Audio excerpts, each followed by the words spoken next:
The MAGA civil war intensifies and threatens to engulf the entire Republican Party, thanks to Donald Trump's dozing and his emphasis on right-wing lunatics.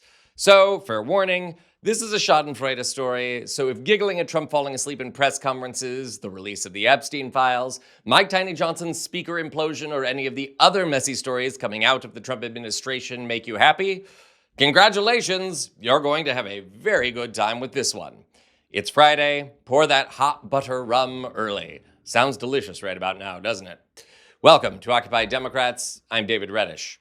In case you missed it, last night Turning Point USA hosted what it calls America Fest, a sort of right-wing convention for people who don't find the 4th of July patriotic enough, or who only want to see certain classes of people celebrating.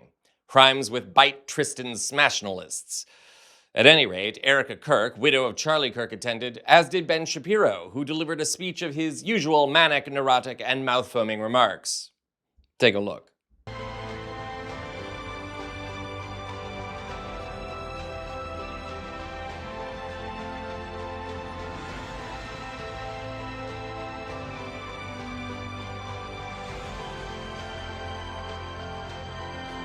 Conservative movement is also in danger from charlatans who claim to speak in the name of principle, but actually traffic in conspiracism and dishonesty. The people who refuse to condemn Candace's truly vicious attacks, and some of them are speaking here, are guilty of cowardice. There is a reason that Charlie Kirk despised Nick Fuentes, and indeed even chided Dinesh D'Souza for debating him.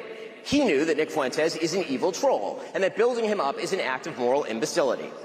Okay. I've said it before, but when Erica Kirk walks out, I expected a team of high-kicking showgirls in sequin bras to follow her for some reason. Maybe Ben Shapiro thought the same thing, and that's why he's so cranky. And if you think that all looks ridiculous, well, it gets worse. Stay with me. Following Shapiro's rant, another key MAGA figure also appeared on stage to deliver a speech. Noted Russia fetishist and Nazi lover Tucker Carlson. Here's what he had to say. So anti-Semitism is not just naughty, it's immoral. And it is precisely as immoral as hating any other group. And that would include other groups in the United States that are hated and have been under attack for decades. And that would include white men who did nothing to become white men. They were born that way.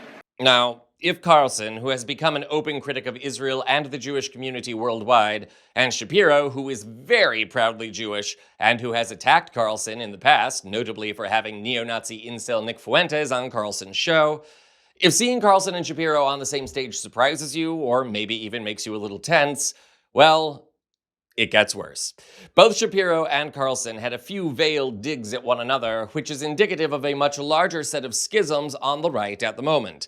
And no, that's not wishful thinking on my part. Meet New York Times columnist David French, a self-described conservative and former Republican who quit the party over his disgust with Donald Trump. French stopped off at CNN this morning to share his own disgust over the America Fest mess last night and warn us all that the full-blown Republican civil war is just beginning. Now, this is a longer clip, but he unpacks a lot here, so make sure to watch it all. And I don't think people understand the extent to which anti-Semitism is rising on the right. And it's rising through people like Tucker Carlson, who just hosted an avowed fan of Adolf Hitler, Nick Fuentes, who has his own large following on the right, for a softball interview, offering a series of softball questions. There is a very diverse coalition in the right now. It includes people who are anti-vax and pro-vaccine, people who are very dedicated to defending Israel from its enemies, and those people are outright anti-Semites. You've got normie Republicans and conspiracy theorists all under the same tent, and what's been holding them together until now is the red hat, is Donald Trump. They are been united behind Donald Trump. But as Trump moves towards lame duck status, these other divisions are really spilling out into the open now. I mean, we are very far from sort of what people have called peak woke around 2019, 2020, 2021. The Democrats, even in 2024, made some moves towards the center. A lot of Democrats are moving towards the center. Not all of them, of course. Mamdani, the mayor of New York, is not moving towards the center.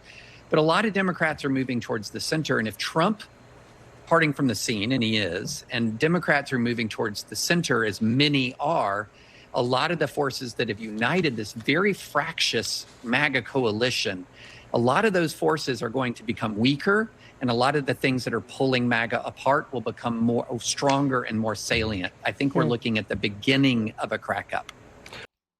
There it is. What once looked like a mighty coalition now looks like a cracked mirror thanks to Donald Trump, and not just because the orange blimp glanced at it.